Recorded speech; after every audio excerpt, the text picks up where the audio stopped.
Cuando un día normal, mi niño había trabajado ese día antes, el sábado y el domingo él había trabajado, y el lunes trabajó fuerte haciendo un aljibe. El niño le pagaron, él hizo lo que hacía falta en la casa, el mercado. Entonces ese miércoles me dijo, mami, ay, yo hoy voy a descansar, mami, yo estoy muy cansado de trabajar.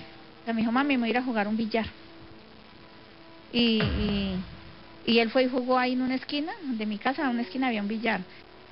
Y él se fue, yo hice el almuerzo, mandé a la niña que le dijeran que viniera a almorzar a mediodía, y él pues no vino, se puso a tomarse una cervecita y allá él, lo normal.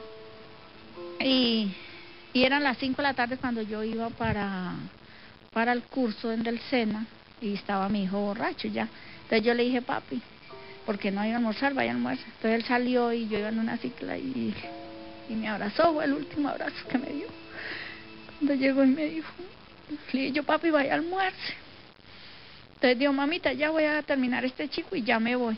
Yo salí, fui al taller, y cuando regresé ya a las 9 ya de la noche, llegué a la casa, pasé por el billar ya estaba cerrado. Llegué a la casa, mis niñas estaban en de la vecina porque se había dañado el televisor, entonces estaban de la vecina viendo. Cuando le dije, mami, el niño no ha llegado, dijo, no, mi hermanito no ha llegado. Dije yo, ¿cómo así? Dije yo, ve, ¿para dónde se fue? Pues yo en el momento como que lo tomé, que de pronto estaba por ahí el otro amiguito así. Cuando fue niño que no llegó ya no llegó. Yo esa noche yo no dormí nada, y yo esperé llamada de él porque él era muy comunicativo conmigo. Cuando él se quedaba así por fuera de la casa, él me decía, mami, yo no se preocupe que yo estoy en tal parte, estoy...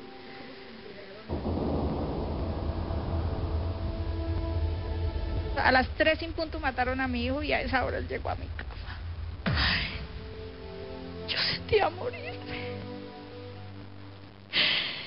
Yo le dije, papi, ¿usted a qué horas abrió la puerta? Que yo no me di cuenta. Y a lo que él no me habló, yo alcé el tornillo y miré que se desapareció como una sombra, y yo sentí un dolor que yo de ese momento no... Esta es la hora que yo tengo que llorar mucho. El dolor de mi hijo. Cuando llegué a la finca, cuando mi hermano, que ellos son soldados profesionales, Asael Mancera Campo y Elías Mancera Campo, a la madrugada cuando dijeron que, por la mañana, cuando dijeron que habían matado a un guerrillero, que andaba de baja a un guerrillero, pues mi hermano no le paró bolas porque él dice que él ya sabe cómo son esas cosas. Entonces el amigo, cuando llegaron el ejército con el guerrillero al cementerio de Meseta, dijo, pues yo me voy a asomar cuál fue el guerrillero que mataron, cuando él se dio la sorpresa que era mi hijo. Entonces ya el ejército, el mandón ese que lo iba a enterrar, lo iba ya a enterrar como NN, ya tenían la fosa para echarlo ahí. Entonces él dijo que él no lo dejaba enterrar, dijo, yo no dejo enterrar a este muchacho porque yo lo conozco y sé que el hermano, el tío de él está acá en el ejército. Entonces el mandón le dijo que le ofreció plata, le dijo que se quedara callado, que no dijera nada para avisarle a Nazael, o sea, a mi hermano. Entonces él dijo que no, dijo no porque yo conozco a la mamá, y no, y lo que ustedes hicieron no. Y el muchacho llorando, el muchacho lloraba de ver a mi hijo, pues ni hay amigos íntimos. El ejército lo mata como pasándolo por un guerrillero. Y como a mi hijo lo llevaron amarrado, le reventaron por acá la cabeza.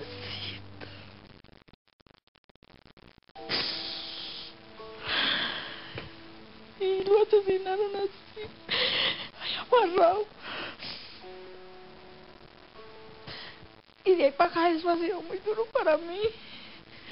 O sea, saber uno perder lo que viene es perder una cosa así, pero no quitarle a uno un hijo, porque mi hijo era el que me ayudaba, el que me ayudaba para la comida, o sea, él vivía muy pendiente de mí y de todo.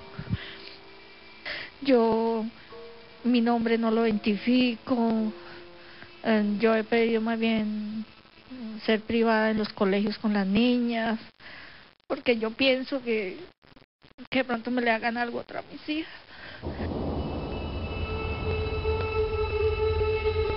Que yo digo que por bien que esté, o sea, yo siempre tengo el amor de mi hijo, que yo creo era que era mi único hijo varón, y yo lo quería muchísimo, y así yo esté bien, ¿cierto? Pero yo pienso en mis hijas, yo le digo a mis hijas, donde uno pueda estar tranquilo, que ustedes yo sé que salieron, llegaron a otro lugar, no allá donde yo estoy, y no tengo por qué sufrir si yo vivía bien.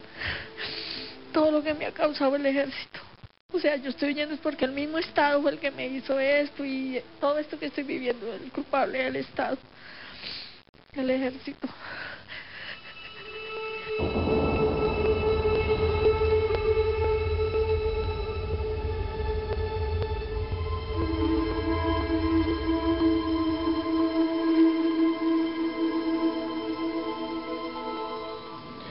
Me parece que el testimonio este desgarrador, por cierto, hay que verlo en tres planos. Por un lado, el testimonio de las víctimas y los familiares.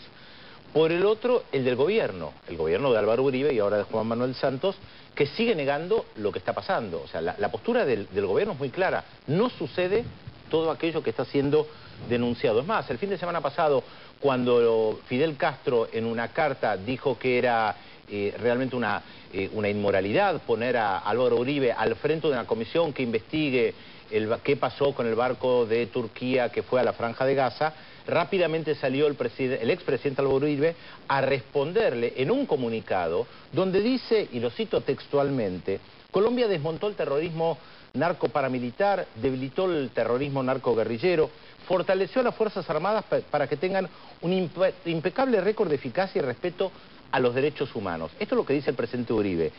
Ahora, cuando uno mira los documentos de la Embajada de los Estados Unidos y de miembros de las Fuerzas Armadas de Colombia, surge todo lo contrario.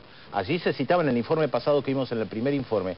Hay informes de la CIA donde se habla de escuadrones de la muerte, hay comentarios de generales colombianos que plantean este síndrome del conteo de las víctimas, de las bajas, colaboración con los paramilitares, cables de la propia Embajada de los Estados Unidos que mencionan de operaciones de falso positivos, menciona un caso donde el ejército dice que fue responsable y donde los paramilitares dicen que son responsables del mismo caso. O sea, hay muchos documentos respecto de lo que está pasando. No, pero discúlpame, sí, ¿no? Pero en relación a lo que puede decir el expresidente Uribe en cuanto a la eliminación de la guerrilla, él no está hablando de los métodos, en todo caso.